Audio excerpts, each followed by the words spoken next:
Good morning from Panhandle Outdoors, America's only daily outdoor TV show. Your source for fishing, hunting, and information for folks who enjoy the great outdoors. Now sit back, relax. It's Panhandle Outdoors. Good morning. I guess y'all seeing me. It's Billy Grantham filling in for Winston. He's on the road hugging them grand youngins. Boy, I enjoy doing that myself from time to time. Thrilled to have you here. Brought to you by Gulf Coast Air Conditioning and old Drew Pollard, that old country cousin. We enjoy having him looking after all your comfort needs. It's brought to you the weather. The high for Wednesday is 87 and the low is 74 with a water temperature of about 88 degrees out there. The key is all about the high. To me, it's all about that humidity. Goodness gracious, Rachel. That stuff makes it just terrible and hard to bear. River readings, excuse me, brought to you by Mountain Dew. Oh boy, chug-a-lug, them things are good this time of year, icy cold. Bluntstown River reading 3.8 and falling. And the water clarity is pretty good on that. Choctawhatchee and Caryville is about 5 and a slow drop. It just crested up and starting to drop out. Water clarity is so important. Yeah, boy, you know all about that water that's just right out there, but man, it can be muddy for some reason or other.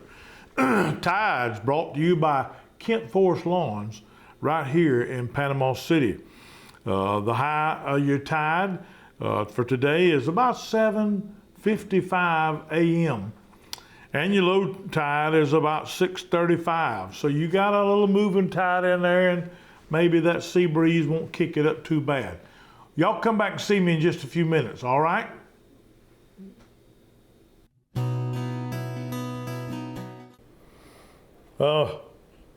Well, that ain't gonna work. Got them binoculars out, trying to look at the weather forecast way out there. I think that's pretty important, but you know, I can't nobody do that. They can all speculate on it and reason on it and science on it they want to. But I was watching NOAA weather the other day, trying to get some idea what the fall and the winter was gonna be like, and the man said out of his mouth, they were about 50% accurate. That's what he said. That's what he said, the NOAA weatherman.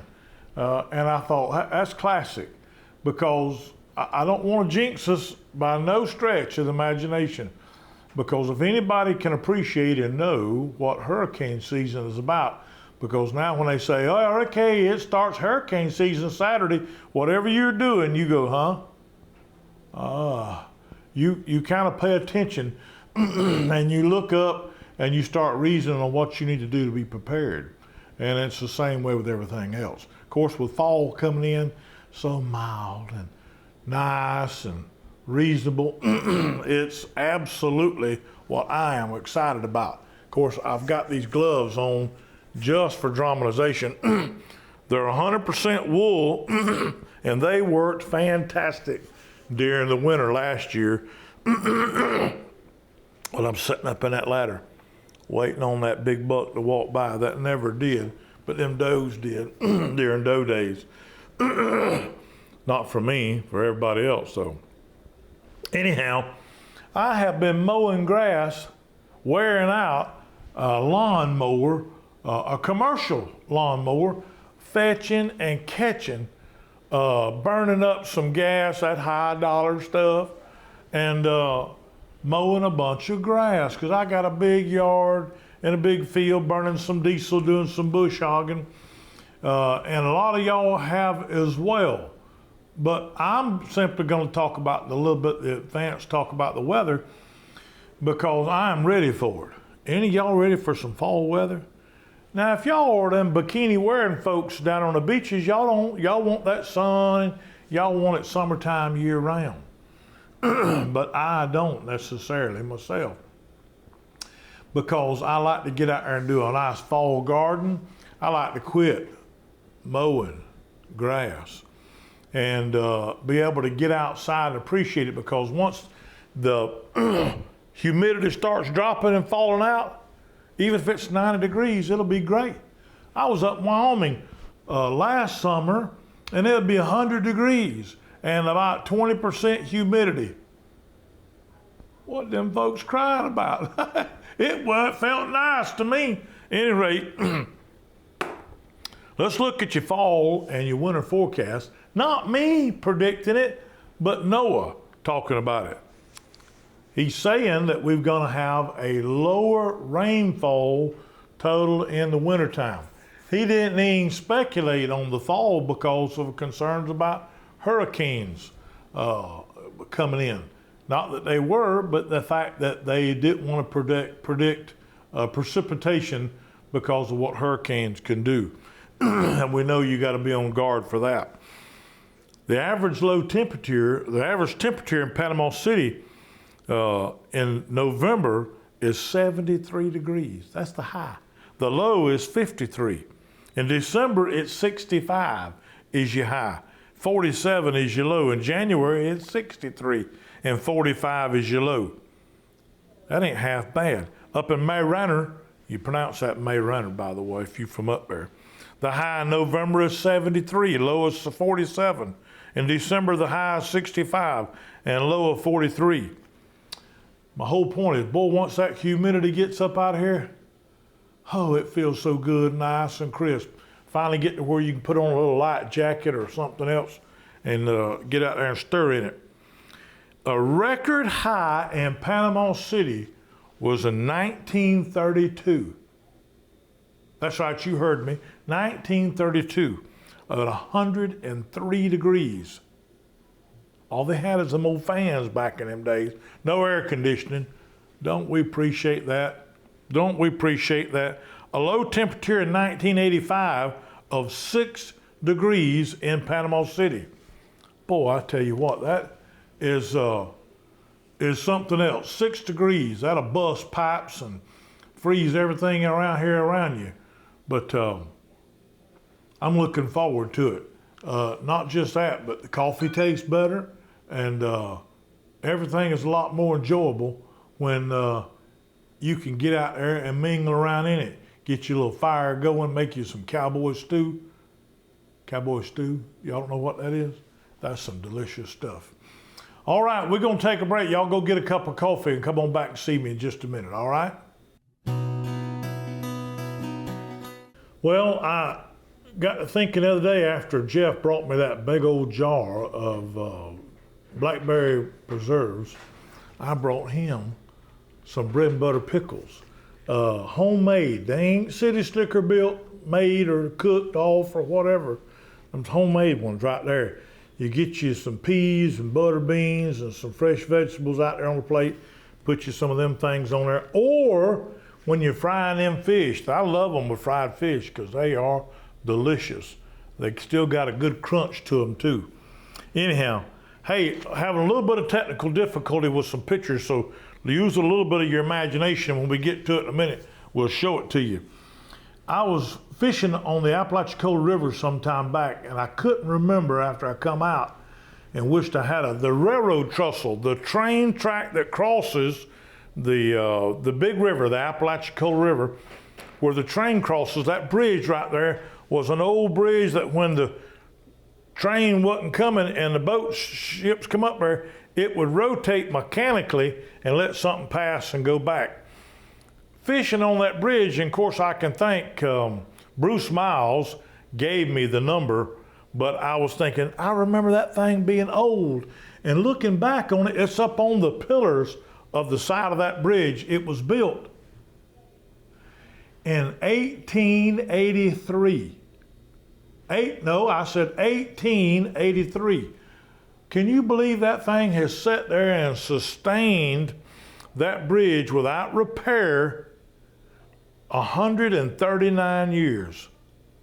139 years of that river running against it, tremendous floods coming against it and pushing on it. And I figured up in 139 years, if the train crossed the bridge once a day, that was over 50,000 times. That's a train with engines and weight and load-bearing items crossing that bridge 139 years. I'm gonna get you a picture here after a while, hopefully, if not the next time I'm up here, and show it to you. That was absolutely boggles your mind to think about that. Shortly after the Civil War.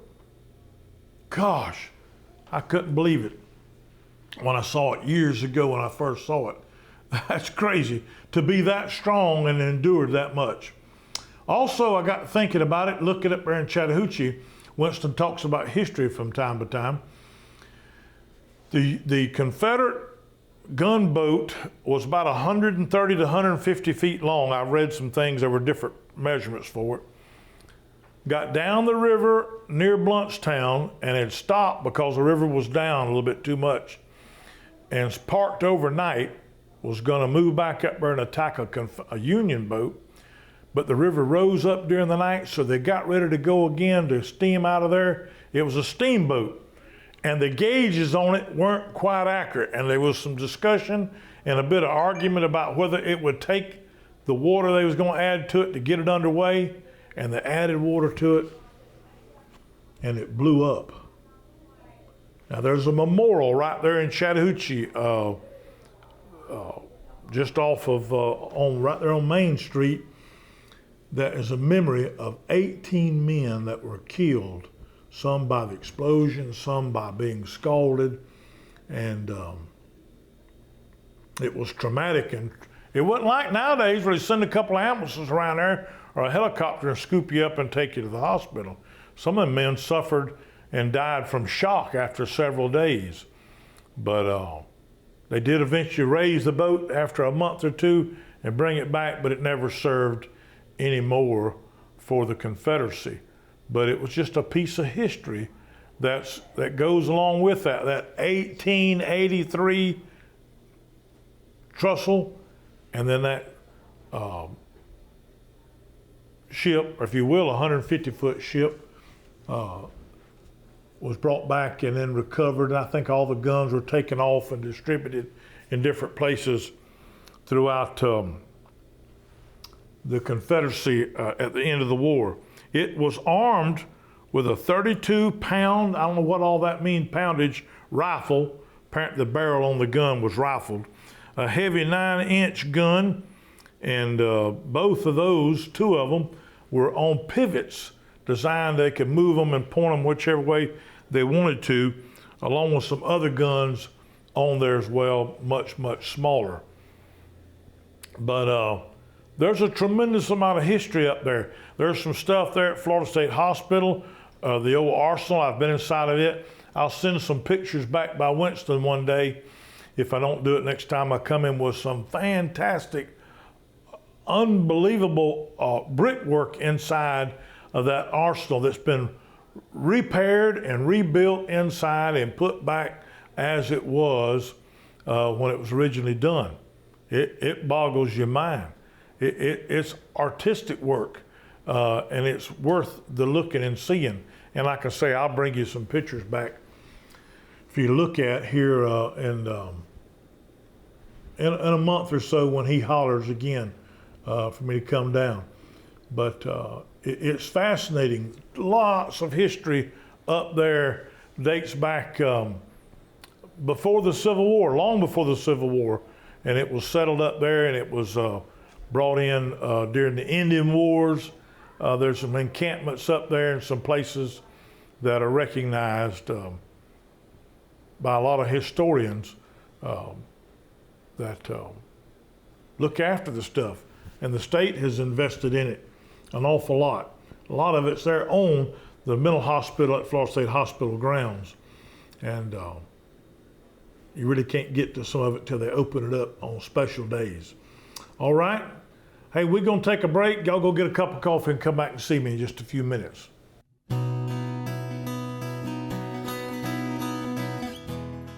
Well, folks, I've got some technical difficulties. My phone won't work to be able to load up a pile of wonderful pictures that I've got. I'll have to plead with beg Winston to let me come back and in a few days and bring these pictures back, because they contain scallop gathering on St. Joe Bay. You would enjoy them. LaWanna McDonald and her husband Robert did a fantastic job. Now, I'll tell you what she told me. The scallop fishing was off by about 50% fishing. I said that again, didn't I? The scallop gathering was off about 50%. Don't know why, don't understand, but that's what she told me. And she sent me a bunch of nice pictures of bags of scallops they had gathered and some sunsets. Whoo, man, it was fantastic. She needs to make her a calendar up and put them sunsets on there. You hear me, LaWanna? Because they are something else, and you'll get to see them a little bit later on, and they'll be well worth the wait and getting to see them. I tell you what, they were very enjoyable. And I'll show you the trussel, and I'll show you some pictures with names, a marker in Chattahoochee with the names of the fallen soldiers from the explosion. Also some pictures I got. I hate to even be talking about it because it disappoints me that I can't show them, but maybe I'll get to come back, as I said, later on. Here's what you need to be doing. Preparing for hunting season. You got lots of moisture now. Anything you plant up there with a little fertilizer on it, it's gonna jump up. Now the peas, the deer's gonna eat up in no time. And where I put some of my sunflowers down in the food plot, they're all gone already. But up on the hill, I got some up there that I'm gonna sell some. Some folks come and take photographs in the patches out there, and some I'll cut and deliver and take to my mom and other folks around there. And then guess what? I can mow them down after I gather up a bunch and gather up some seed for next year, and or the dove will come in there and get on them. And bam, bam, bam, after I gather up some sunflower seeds. So, and what I'm saying is this deer, I've told you before, love them sunflowers, to eat the top side of them and the leaf off of them. They're good to put in there, and they're not very expensive to buy. You pick them up at Walmart, and they come in 50-pound bags or 40-pound bags, and right on down to the little ones. But don't go buy no high dollar out of the catalog kind of stuff, but get them. Now you can get in there for just a little bit and cut a few limbs back before they spray all the wasp nest out of your box house. Put your ladders up now. Put them up now. Don't wait till almost, because there's 2 times of the year that you're most likely to be able to harvest a nice deer. Opening of the season, because the deer aren't jumpy, they're not been shot at, they ain't been pushed or bothered with, and they're not crazy with fear. And that's the rut is another one. Opening season and the rut. I always enjoy that opening season because you've got that corn out there and that food plot going, and they're all relaxed and they're all happy and laid back, and they walk right out there on you, that buck will, and wham, you can put it on him, or you can put it on him with that bow, because he's not on guard. He's not on guard, not frightening and concerned. You stand a much better chance of getting one. So be prepared to start doing that now. Get out there and mow your areas down and get out of the woods and don't go in it. You know you're supposed to, because Florida has a law, you're supposed to maintain that food plot year round. That's right. I don't mean keeping corn there, but keeping something growing out there. You know why? Because the ground rather, in Florida is not as nourishing to plants as it is up north. Because they want it nourishing, because the doe, when she's in gestation and or after she's dropped them little ones,